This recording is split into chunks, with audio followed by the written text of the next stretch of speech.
listening to Carpool Theology. Join Alex, Shanah, and Grace, that's me, as we hit the road to discover who we are in light of who God is.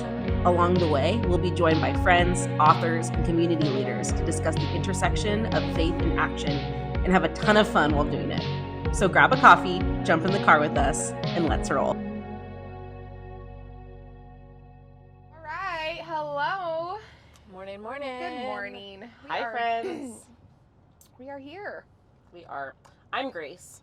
I'm Shanah. And I'm Alex. And we are Carpool Theology. It's a beautiful sunny day in Fresno. Finally. Yeah. We're so happy. California has had approximately 2,000 years of rain, but praise God. blue I'm skies very today. curious to see, what I was just thinking about this the other day about, we were in such a severe drought for so long, and now he's brought this abundance of rain, and I'm just I can't wait to see what he does with that. Obviously a lot of farmers are really struggling right now through that, but I've seen a really some really great perspective of them just being obviously he has plans and he's gonna do good things.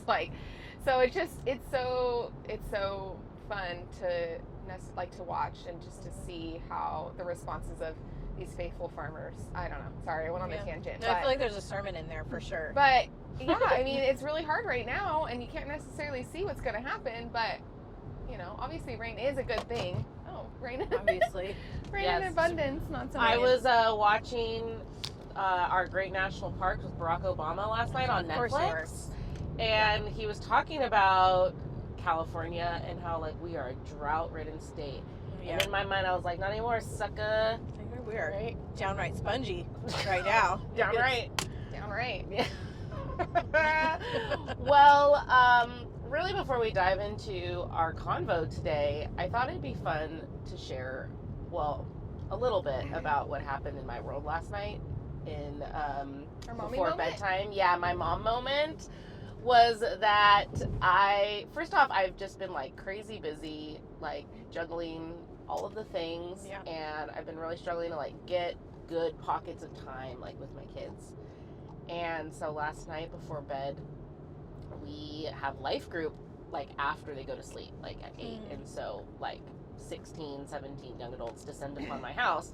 But before that, I gotta go through bedtime and all those things. So often on Thursday nights, I feel the push to just get them to bed.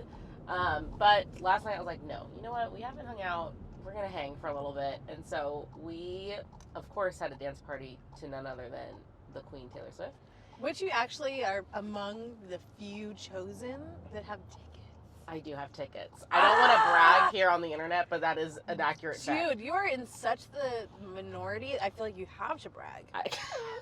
I'm so excited. It's going to be I was deeply blessed. My shout out to my fam, bought me tickets. I'm so excited for my 30th birthday. I cannot wait.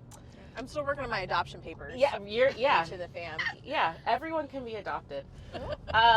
So yes, we had a little dance party last night, and I was telling the girls earlier, literally with each new move and dance, they would put on a different costume. So it was Sunny started with her unicorn wings, then she went to her pirate hat, but it was mid-song, adding more pieces as we danced. Just like Taylor herself. Yeah, just literally as many costume changes as Taylor Swift is having in her current Eras tour. That's how many costume changes were happening last night in the Berg House. It was so much fun and just silly. And my girls they have a craft table in their room, and they were standing up on top of their craft dancing on tables, just going for it. It was so much fun. So yeah, that was my little mom moment. Okay, you went into a detail about Sunday that you need to serve up to the people. Yes. For my Taylor fans in the song Bejeweled, when she's like, so put me in the basement, because I want the penthouse of your heart. And so each time she'd say your heart, Sunny would point at me, be really intense, and then she'd at her she point at her chest, your heart. Just the amount of tensity in that tiny little body, it really gets to me. So Alex knows a little bit about that with her Hayden. So the intensity that can be held in one person's body. Yeah. So speaking of intensity, here at Carpool Theology, we're fans of the Enneagram Let's just say, for those of you who just cringed up a little bit or started sweating a little bit, it is not the gospel. It is not the Bible. It is a helpful tool. My friend Grace here is an Enneagram 8, marked by intensity. Grace. Wow. Sorry, guys. Sorry. Just like, yeah. Okay. And it is one of my favorite things about you. Same. Because I'm actually not. I'm intense in other ways. Yeah. And my friends that are 8s, like, push me out of my internal intensities and they're like, do something. Yes. So I love it. Feel Yeah. affirmed. Yes. What a blessing. Well, But, and let's be, I was going to say, Alex is also an 8. So within our dynamic, and Shanah, our dear sweet Shanah, is a 4. It's a 4. I'm just like, let's Let's ease it out. just smooth the peanut. And I'm always like, let's go 10,000 leagues deep. Yes. Yes, exactly. And Alex and I are over here like, pull it together. I know. Pop off. Let's Come go. on. We got work to do. We have her like grab her by the waist in the saddle, just like. Yeah. You know It's what I a fun dynamic we've got. Yes. But anyway, I say all that because you went go-kart racing yesterday Oh. with your staff, right? I did with my work staff. Tell us how We went go-kart racing as like a staff fun event and a literally staff fun event. yeah, fun event. We go go-kart racing and I needed to win. Really? Is really what needed to I happen. am crying, bro. And I just want to preface with the fact I did not win. Ah, But who I- won? It's hard. Oh, Those my little boss, go-karts of are course. hard. But literally, yes, they are. They're hard to steer. The steering is not. Yes. Yes. Not it. Yes. And I woke up this morning, you guys, and I'm so sore. From my chest up, I literally like put my hands up in the air and I can't, my back hurts. Like, I was so tense. I told my husband, I Oh my was like, gosh. Matt, I'm really sore this morning. And he couldn't have been more disappointed in me. I just imagine you in the go-kart like this, like Mario Kart style, 100%. Clenched. Yes.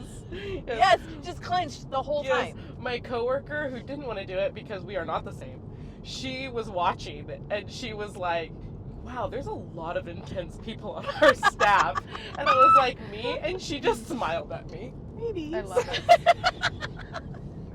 So yeah, that's a little peek into Oh my gosh. my world. So all that to say, I'm sore this morning. Uh, But not because I worked out.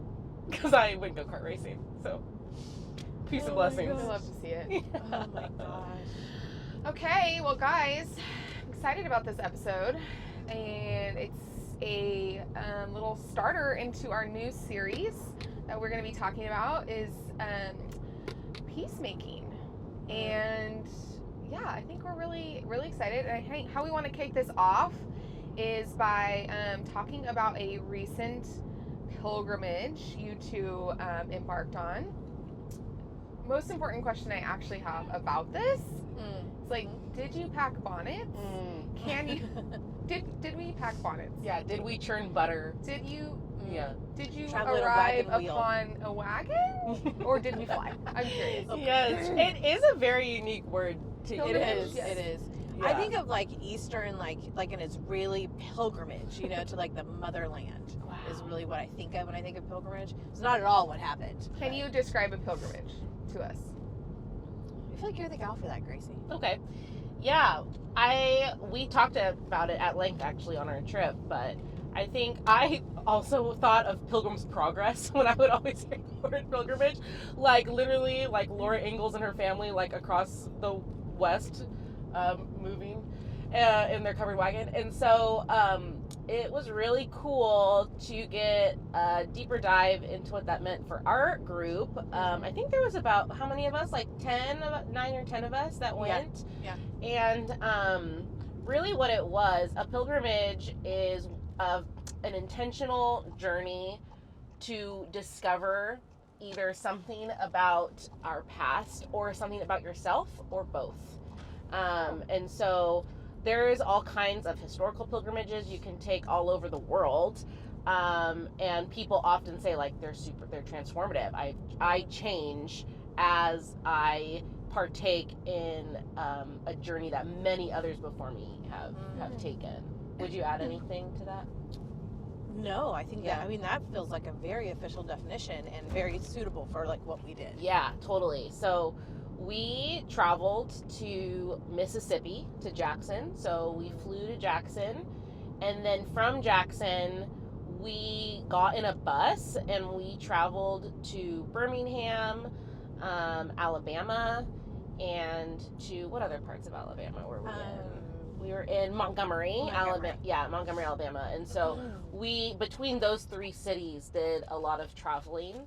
And just to like also put that in perspective, that was the route and journey of the Freedom Riders too during the 60s. People that were driving on buses, trying to fight for their civil rights. And so, yeah, what we did was a civil rights pilgrimage. Yeah.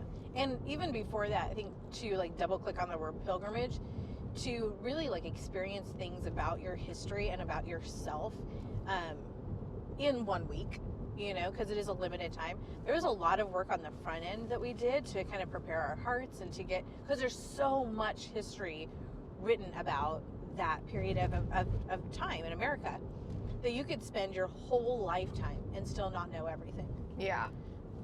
So it was really important to like, we really honed in on like the main part of that trip, I think, was like Dr. Perkins and his life and work in and around Jackson, Mississippi. Was really like the head of that.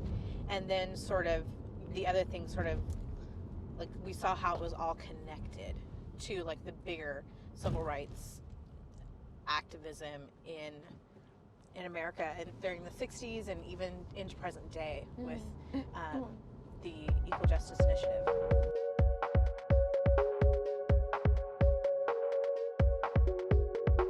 Why, can you tell our listeners, why did you guys decide to go on this pilgrimage? What was your motivation there, and what,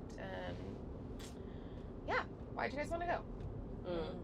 Yeah, it's funny thinking back on that now, like me pre that trip, thinking of why I wanted to go. I'm not new to the race conversation per se. Started that personal journey for me and like really unpacking like my space and place in the race conversation in America in like 2016. And so like 5 years of me like doing a lot. I'm a research fanatic. I love information. It calms me down. If I know what's going on, I'm like, okay, I can kind of figure this out. And so I didn't feel new to the conversation. But so going on the trip was kind of for me, like, I want to make it technicolor, like this thing that I knew in black and white, and like actually see it, experience it, go to those places that I'd read and heard about. Honestly, no like personal transformation motive, to be fair. I was very like excited to see the things, be in the places, and that's kind of where it like stopped and ended for me, was like I want to learn more and see it up close.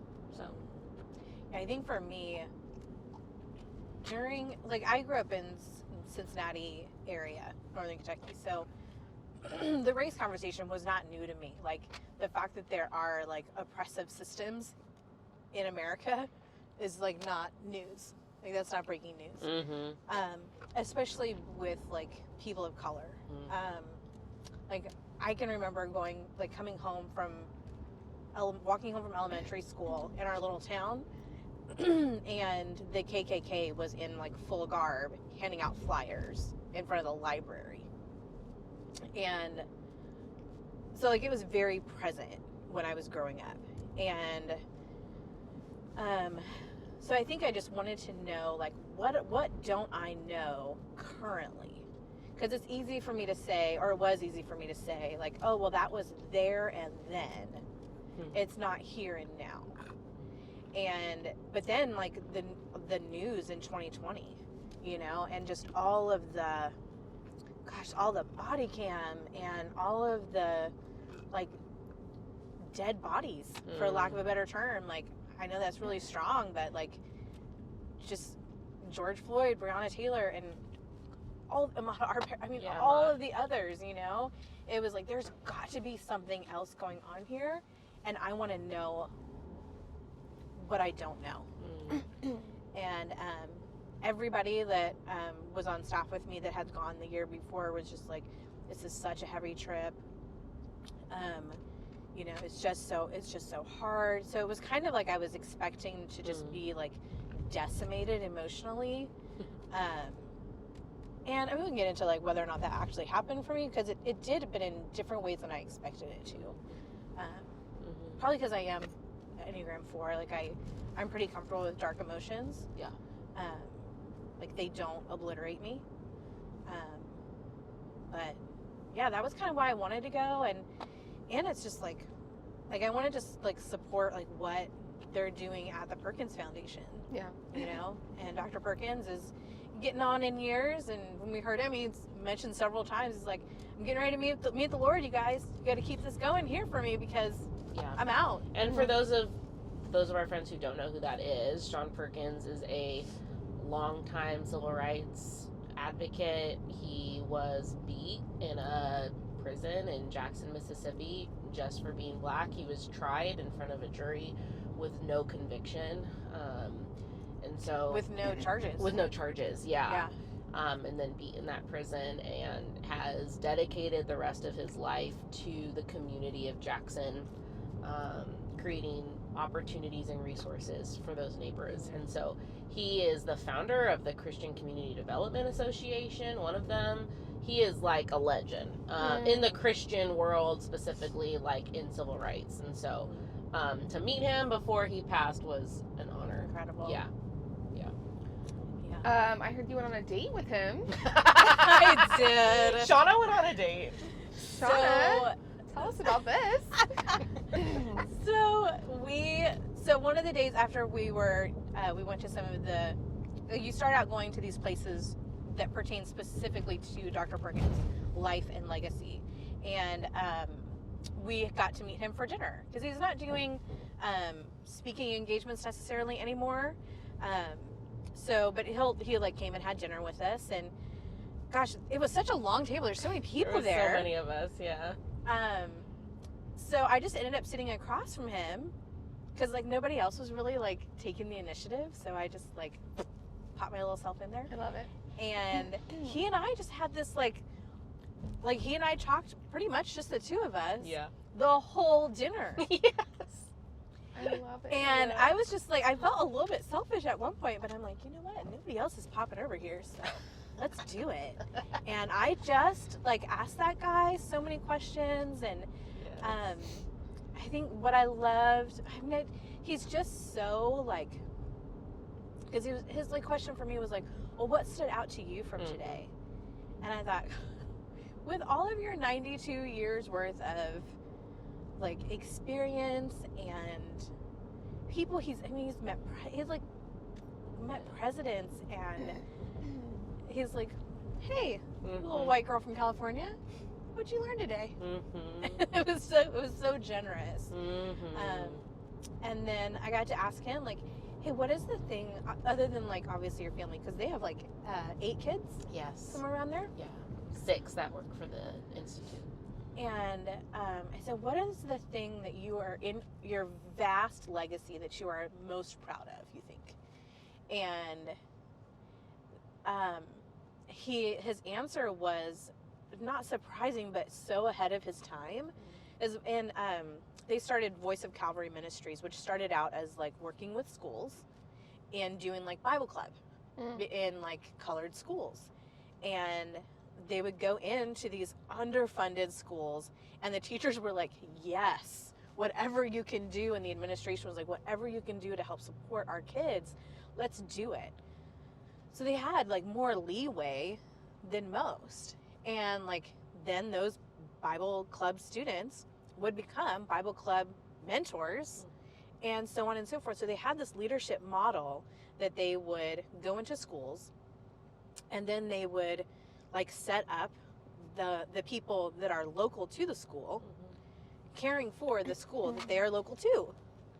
And that's cool. Then they would like set it up Like, okay, you guys have got this. We're still here to support you, but we're going to go over here now, and we're going to do the same thing.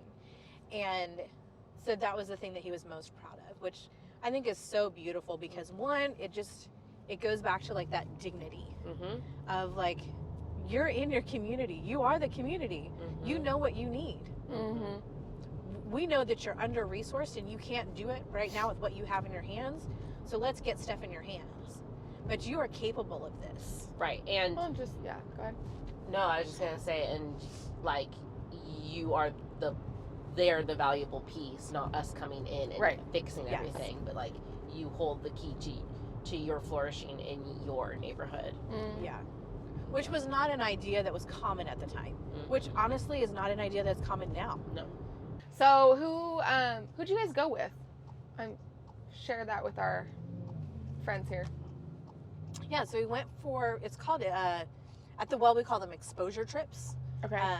And this pilgrimage is sort of under that umbrella. So we went with leaders from our church, but are also leaders in our city. And we went with another friend who is a local pastor in town. So there were, how many pastors on our trip? Oh gosh. Well, it's like four? 3 or 4, yeah. Pastors of varying, like, 4. Pastors of different things. And let's see, maybe 4 people who weren't white of like 9.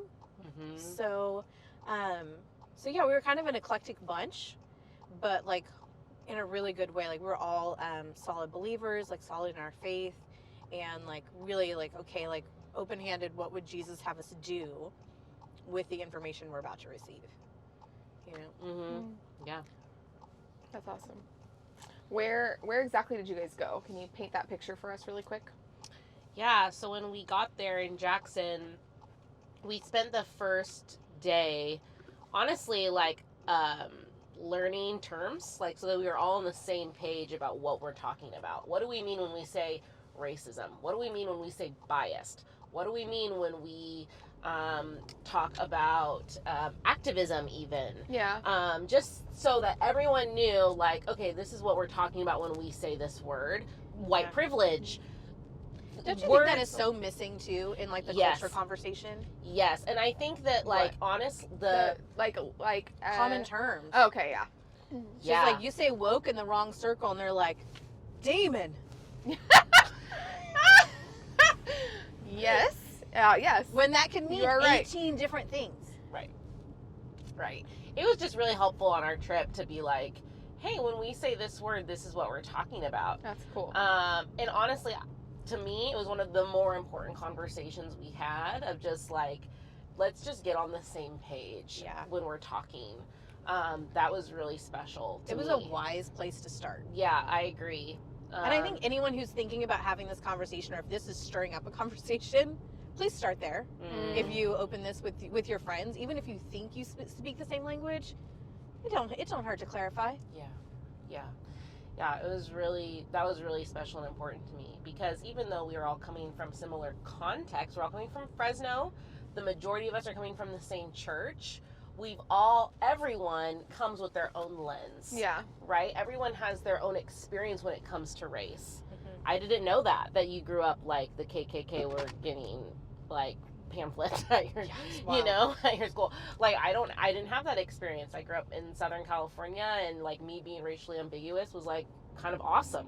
And then when I moved to Central Valley, it was like, oh, now I'm an anomaly. So everyone comes with their own framework and bias, right? And so it was really important to me that we did that. And so that's how we started. So honestly, the first half of our trip was a lot of education.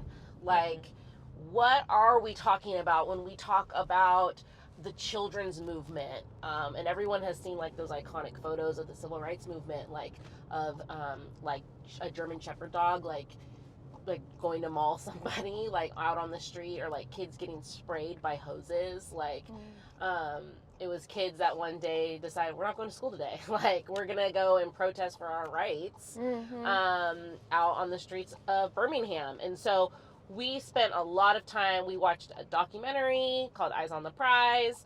Oh, so good. Yeah, we had a great conversation with a white couple who has been living for 40 years in Jackson, Mississippi. They are the only white people at their church. They're one of the only white people in their neighborhoods, and they love Jesus. And they have committed to like not being there like for the sake of being saviors at all, but being there to understand like Jesus has called us in to reconcile with one another.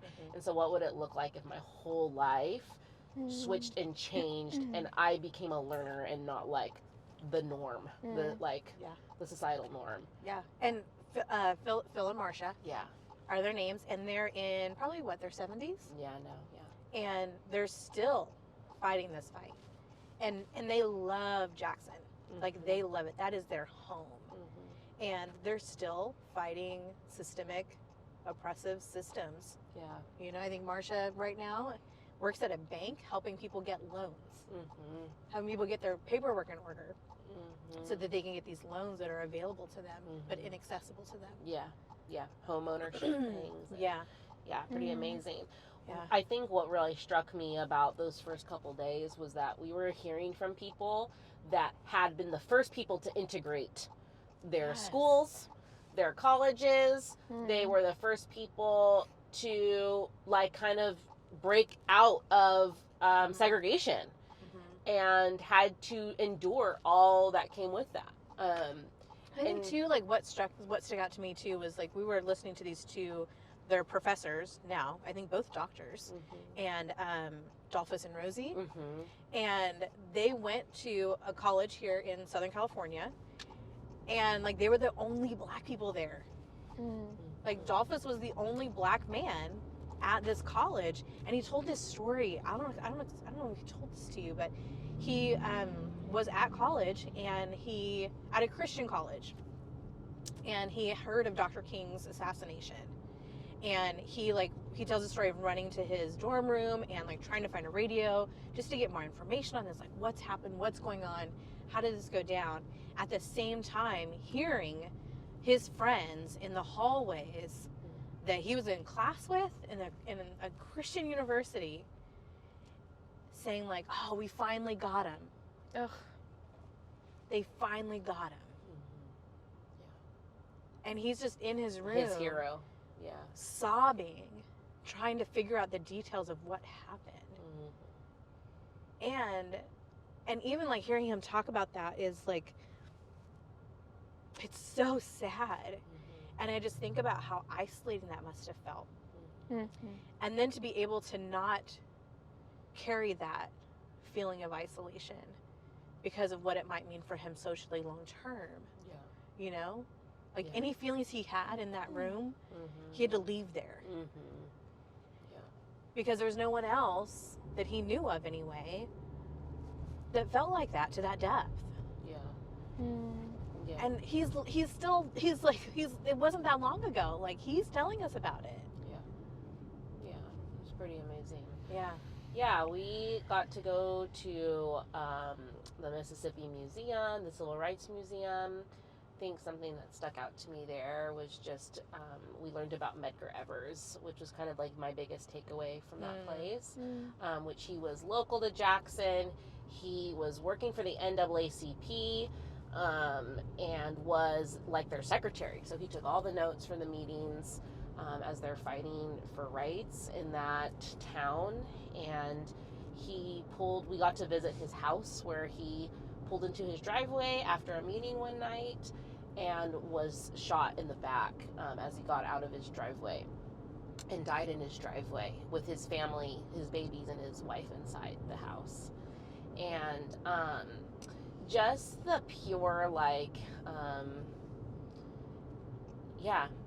what am I trying to say? Like the violation of his space and his privacy and his life, because he was fighting for the people in his town to not be segregated because of Jim Crow. To be able to, because that was one of the things like we learned that like they're fighting not just for jobs, because they had jobs, but they had the worst jobs. Right. Yeah, and I think that I think it's really easy when we tell these stories or like you hear about hate, honestly, or acts of terrorism because of race, it's easy to isolate that as like one moment of hate. And I think something that really struck me through the trip, there are so many acts of terrorism against people of color in this country, that there is hate. The bigger issue is hate overall. Like, we're taught it. We're taught to be separate. We're taught from a very, like, passed down generation to generation to not be together. That you're other than me, you're less than me, to the point that it would push us to evil and to hatred and to murder and to deep anger. And I don't know, I think we just sometimes when we have these conversations, it can just be like that's a one-off, right? Like one guy shot in his driveway. It's like, no, that's one story of many, Right. from that time and hundreds of years before that and after it has continued. Yeah. See, I took something different, and I think it's interesting, because I tend to think more abstract. So I think after a few days of like going to these museums, and we'll touch on the other places we went to because they're stunning, but the thing that I took away from it is like when you study Ephesians, like Paul talks a lot about like the powers and the principalities at work, and we regard no one according to the flesh. We our battle is not against flesh and blood, but against powers and principalities. And so the whole time, like, that's going through my brain, and because I'm seeing this like raw evil, and it's throughout history. Like it happened in California with like the internment camps. It happens all the time, and I was just like, man, this is not like, I felt like the enemy wants us to think it's about color or ethnicity, but it's really about power and about fear of not having that power. And if we can have power over another group of people, then that power, and if the enemy can trick us into thinking that, oh, you're actually different because of the color of your skin or because of where you live, then not only can I distract you over here, but I can kill you here. Yeah. And I win. Yeah. And then I can make these people just fight for, I mean, it just feels like so confusing, and like he's just laughing. That's like what I took away from it, that we can say it, and it is about ethnicity. Please do not mishear me. Like, we have made much of that. But I think underneath that is power. Yeah, because you see it in like, South Africa, you see it in like genocides and like ethnic cleansings. You see it all over the place. But it's the same spirit at work. Right. Yeah, agree. Yeah, I deeply agree with that. Yeah, that's a really good point. And I think the thing that made me see that too was like these miraculous acts that they can only be described as like Holy Spirit acts. Like for Dr. King and John Lewis and John Perkins and Philip and Marcia, for all of those people to not behave in a violent way, to not react, even just like the kids in the picture with like the dog coming at their midsection, like his posture was open when our bodies say close in. And I was like, Lord, your spirit was at work in all of these ways. And how is it still at work in ways that we don't even see? I don't know, I feel like that was like as much as evil was at work, I saw like the spirit at work.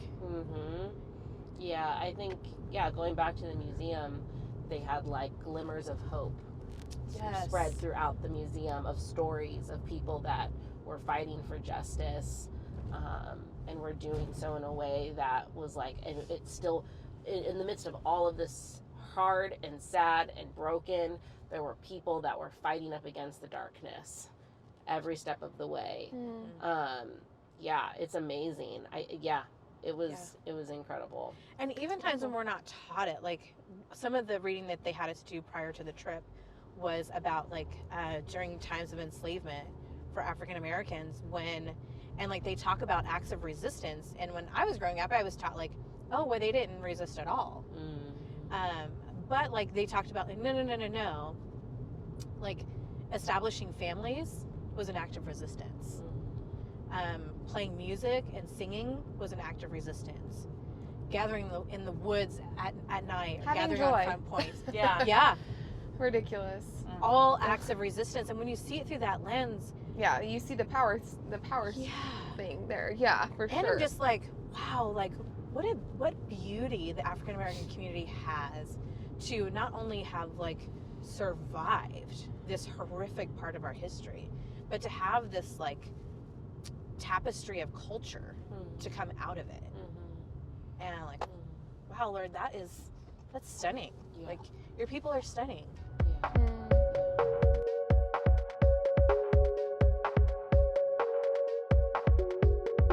Really excited that your guys' experience, like you guys sharing a little bit more into what you guys have seen and learned, how that will kick off our next series. And we are really excited to go into just talking about peacemaking and what that means to a lot of different people and what they've learned in their journey of, you know, potentially I think we're going to get some people in the car that went with you guys, but some other people who are living this out and actively still pursuing this value and this calling on our lives from Christ in different spaces, right? In churches, in their businesses, in their lives at home with their children. So, yeah, I'm excited. I think it's going to be a really sweet series, and I'm excited that you guys got to kick it off and share your experience of just how your pilgrimage kind of started. Not changing the lens, not like, I don't know, I guess I could say it probably altered your lens. It sounds like it's altered your lens of peacemaking. I would think it would be amiss to say it probably didn't, but you guys both already were committed to that prior, but I think it just kind of adds on to your commitment and your, I don't know, your desire to pursue that. So Yeah. Well, I think for me, it just made it like really personal. And honestly, like I hadn't done a ton of like personal work on my own like heritage and ethnicity, and so I think that it like began that conversation for like my own personal inner work conversation for me of like what is mine to do, like what is mine to know for my own personal race and heritage and my ethnicity and the stories that I carry. And then also like as a believer, what is mine to do? What is mine to carry? What does it mean? It's one thing to go a place and get a lot of information and see a lot of things and feel like you're drinking through a fire hose, honestly, of all of the different things that we saw and did and experienced. And you could totally walk away from there being emotionally numb. I think in a lot of ways, the conversations that we had as a group fired me up and made me really hopeful for like the Big C church, that we do have a lot of work to do when it comes to this area. absolutely. There's things that we need to apologize for and take responsibility for and acknowledge. And I am so hopeful and grateful that we get to be a part of it and we get to do that work. It's hard work. And it's messy because people are messy. And I think I walked away being like, like we have more to do. And peacemaking, and we'll touch on this series, is a constant moving in towards other people, not away from them. And it might be at the cost of my comfortability. Generally it is. Yeah. I would say might be is, I mean, it's generally speaking an uncomfortable Always. process. Yes. Yeah, but that's what our Jesus did. Yeah, exactly. Like that's what he did when he was here during like his brief ministry. Like, you know, like, and we went to so many other places that like I'm sure will come up in like subsequent episodes, but to walk across the Edmund Pettus Bridge in Selma, incredible. The Legacy Museum, incredible. Yeah. Life-changing. Yeah. And to do that with people from the Perkins Institute that have done it several times. And also we got to do it with a couple of guys who work there, who are African American, lived in Jackson their whole lives, and have never been to these places. And we got to experience it alongside them and experience the grace and mercy. I don't know, it was just so good. It was, it was really rich. And, I don't know. It's, racism was discipled into the church. Yes. And so we have to do the very, very hard work now of discipling it out. Yes. And it is often, I think, one of the bigger takeaways for me was that in places like the South, it's pretty up in your face. You can walk to a place and see something and go, this is where slaves were sold for hundreds and hundreds of years. It's right in your face. Where in places like where we live, over here on the West Coast, it's not that way. Yeah. It's often very subtle if you don't have eyes for it, if you Right. haven't been trained to see it. And so... So therefore, when you hear racism has been discipled into the church, it must be discipled out. If your first reaction is not here, sink a little deeper. Yeah. And instead of saying not here, say, what could I be missing? Yeah. What, Where are my Lord, blind show me spots? what I don't see. Hey, friends that are a different color than me, what don't I see? And be ready to hear it. Yeah. Because they're going to want to give you a version that will be easy for you to hear and say, no. Give me the unfiltered version. But that takes intentionality, that takes a prepared heart, that takes... And proximity. You need to be close Yes. in with other people that don't look, act, talk, think like you. Yeah, that Even was a big practice challenge your for faith me. like you. That was something I left there with of like, my circles are not going to diversify themselves. Turn right, turning. I have to be intentional about that. And if I'm not, then this is going to just be something that I did. Yeah. Awesome, guys. Well, thank you for sharing. I'm excited to continue to have the conversation over the next couple episodes Yeah. with different Me people. too. And I know you guys, it's just going to keep on spilling out your hearts for this topic. And so, yeah, thank you so much. I'm excited. Bye, everyone. See you next time. You've been listening to Carpal Theology with Alex, Shanah, and Grace. Thanks for joining us. We're really glad you're here. New episode every other Thursday on all your favorite platforms. See you next time.